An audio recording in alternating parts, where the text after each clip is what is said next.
Salutare tuturor și bine v-am găsit la un nou episod al videoblogului bursier investește-la-bursă.ro. De-a lungul timpului, în cele peste 160 de episoade pe care le-am realizat aici pe videoblog, am discutat foarte mult despre care sunt cei mai importanți indicatori pe care să iei în calcul atunci când vrei să investești în acțiunile unei companii, cum alegi momentul, care este cel mai bun moment pentru a investi în acțiunile unei companii și multe alte subiecte legate de alegerea sau identificarea oportunităților de investiții.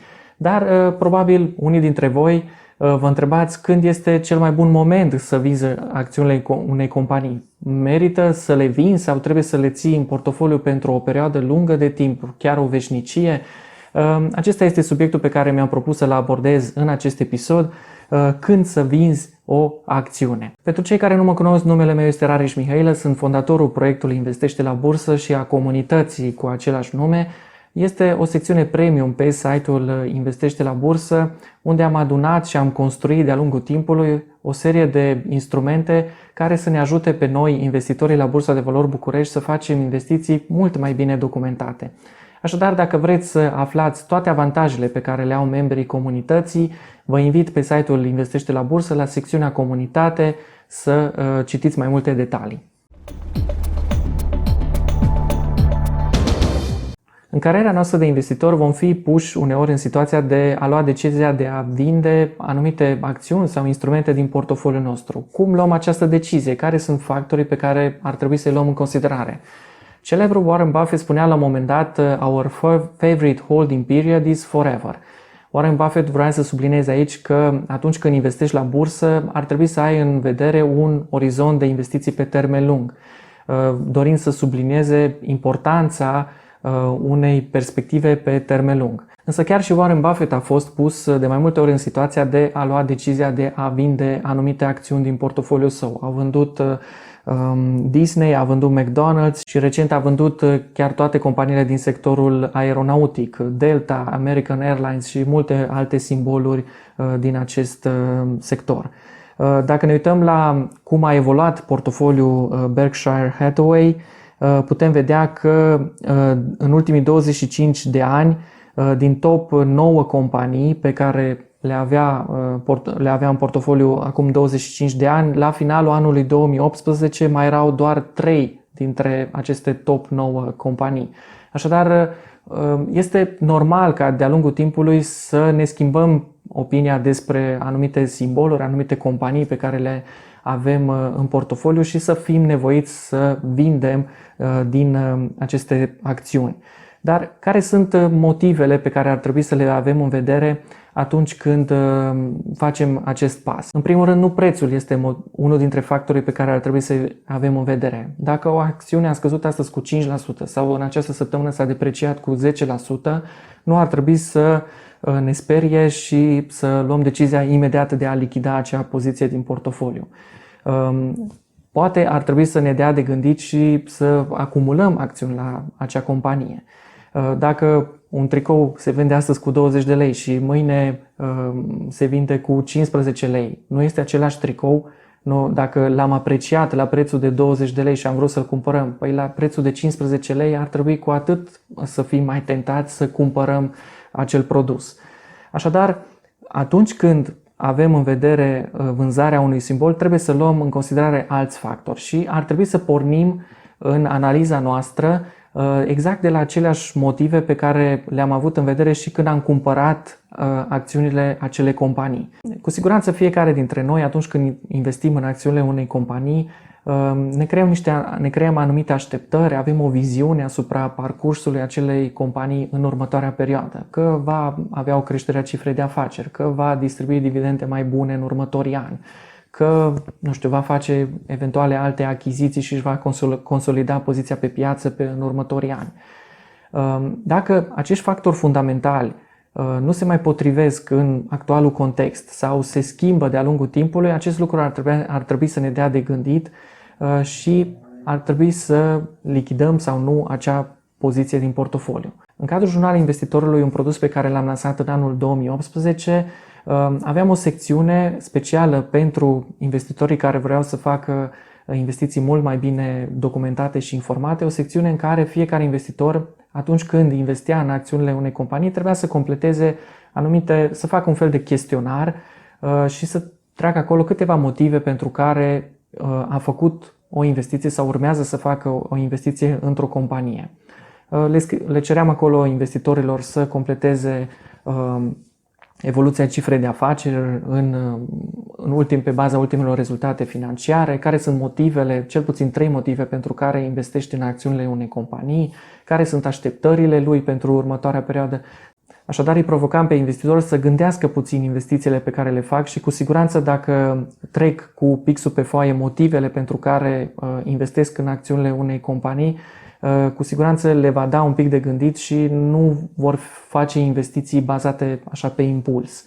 În cazul în care mai sunteți interesați de jurnalul investitorului, îl găsiți în comunitatea Investește la Bursă, în format electronic, îl puteți scoate la imprimantă, îl puteți răsfoi și în format electronic, îl găsiți în comunitatea Investește la Bursă. Așadar, dacă acești factori fundamentali pe care ne-am bazat atunci când am investit în acțiunile unei companii se degradează, se deteriorează treptat, am avea suficiente motive ca să nu mai investim în acțiunile acelei companii. Și dacă ar fi să luăm un exemplu de companie pe care să o analizăm, a cărei perspective fundamentale s-au deteriorat de-a lungul timpului și am fi avut la un moment dat motive bune ca să lichidăm acea companie din portofoliul nostru, ne putem uita la Transgaz, care, probabil știți, lucrează sau tarifele pe care Transgaz le percepe sunt fixate de către ANR, Autoritatea Națională de Reglementare în Energie. Această autoritate fixează periodic prețul de transport pe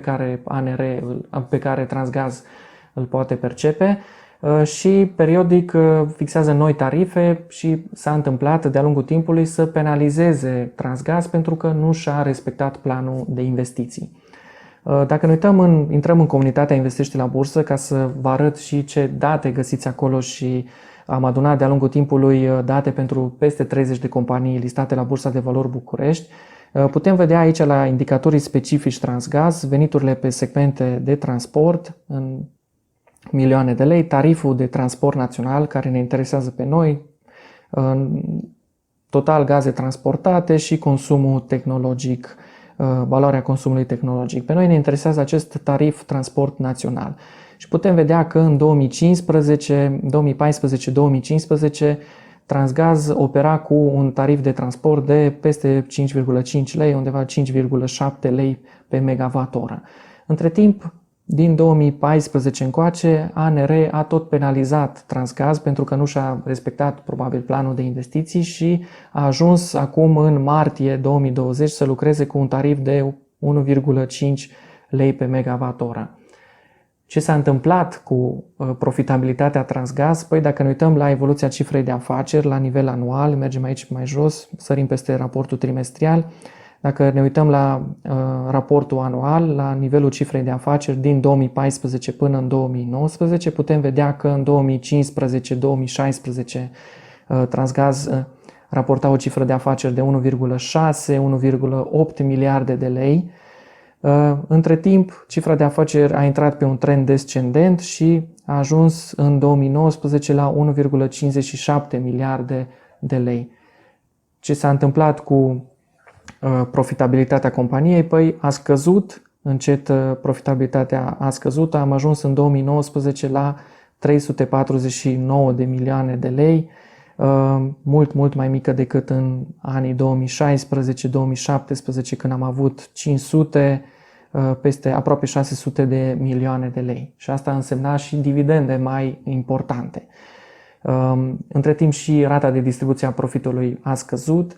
Așadar, o scădere a tarifelor impuse de ANR, împreună cu știrea legată de tranzitul gazelor rusești prin România, care nu mai tranzitează în România, sunt motive fundamentale destul de puternice prin care putem lua decizia de a lichida Transgaz din portofoliul nostru dacă le considerăm suficient de puternice. Un alt motiv pentru care am putea lua decizia de a lichida o acțiune din portofoliul nostru sau un instrument din portofoliul nostru este găsirea unei oportunități mai bune de investiții, care să ne aducă un randament mult mai mare. Aici calculele trebuie făcute foarte bine, deoarece atunci când lichidezi o poziție din portofoliul tău, ajungi să plătești comisioane brokerului sau alte taxe și trebuie să avem în vedere și aceste taxe de mișcări în portofoliu, comisioane de tranzacționare, să le includem în calculele atunci când evaluăm potențialul câștig pentru acea oportunitate pe care am găsit-o.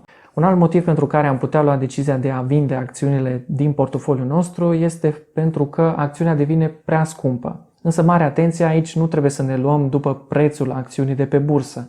Analiștii și investitorii cu experiență iau în considerare anumiți factori legate de multiplii de preț, potențialul companiei de dezvoltare pe viitor și nu se uită neapărat la prețul acțiunii și zic că ok, a ajuns la 3 lei, e prea scumpă.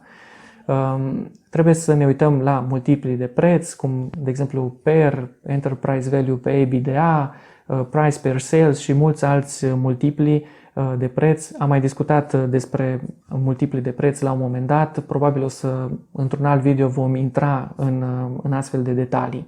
Așadar, pe baza acestor multiple de preț am putea lua decizia de a vinde acțiunile din portofoliu înainte ca și ceilalți investitori să considere acțiunea că e prea scumpă, marcăm profitul și ne orientăm către altceva. Ultimul motiv asupra căruia vreau să mă opresc în acest video este cel de natură tehnică. Ar putea fi un investitor care să intre la cumpărare pe acțiunile unei companii pe baza unei analize tehnice. Își fixează un preț de take profit la care se mulțumesc cu profitul și vând acțiunile acelei companii și își fixează un ordin de stop loss, un preț la care zic ei că pierderea pe care au înregistrat-o este suficient de mare, s-au înșelat în legătură cu perspectiva acelei companii și vând acțiunea acelei companii orice ar fi. Acest ordine de stop loss poate fi la minus 5%, la minus 7%, fiecare investitor își face propriile calcule. Acești tip de investitori nu iau în considerare motive de natură fundamentală, nu le pasă de profitabilitatea acelei companii, nu le pasă de perspectivele acelei companii, ci pur și simplu sunt speculatori care își fixează un ordin de stop loss, își fixează un ordin de take profit și vând acțiunile acelei companii orice ar fi. Aștept comentariile voastre în secțiunea de comentarii acestui video să-mi spuneți care sunt motivele pentru care vindeți acțiunile unei companii din portofoliul nostru, care sunt factorii pe care îi luați voi în calcul. Dacă v-a plăcut acest video, dați un like, abonați-vă canalului de YouTube Investește la Bursă și până data viitoare vă doresc investiții cât mai profitabile.